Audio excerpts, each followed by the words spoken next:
Aujourd'hui, 2 livres.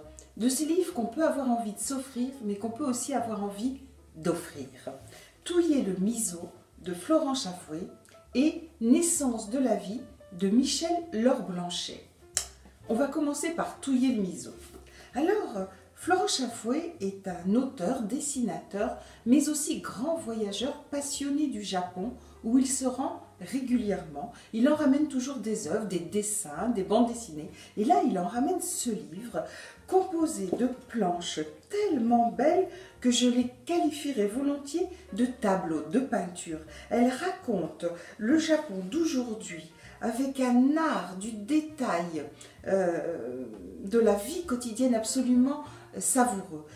Elle le raconte aussi en couleur, en atmosphère, en lumière. C'est plein de poésie, de sensibilité, de finesse, mais aussi d'humour. Il y a des petits textes qui accompagnent les planches et ces petits textes sont eux aussi absolument savoureux, apportant une note décalée par rapport à ce qui est peint, dépeint. Voilà, c'est un livre très beau qui emporte, qui fait du bien et un livre à lire, relire, à regarder et regarder encore. Et maintenant, je vous emmène dans un autre voyage, un voyage dans le temps avec Naissance de la vie de Michel Lord-Blanchet. On part à la préhistoire, au paléolithique, voici 30 000 ans.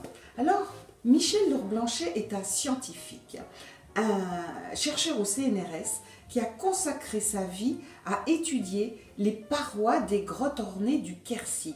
Vous savez, ces parois où sont peints des fresques avec des animaux fabuleux pour nous, les mammouths, les antilopes, les lions, parfois un être humain. Et bien sûr, Michel Lord-Blanchet a étudié maints autres détails qui à nous auraient échappé et il a ainsi contribué à faire avancer les connaissances en ce domaine. Mais dans ce beau livre, élégant, sobre, avec des illustrations aussi fort belles et pertinentes, eh bien, il se permet une chose que les scientifiques n'osent guère.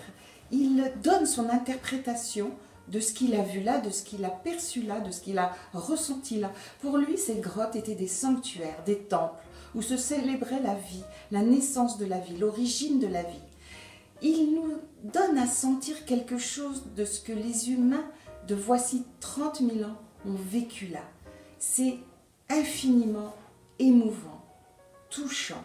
Ce livre est scientifique, mais il est vraiment aussi porteur de merveilleux.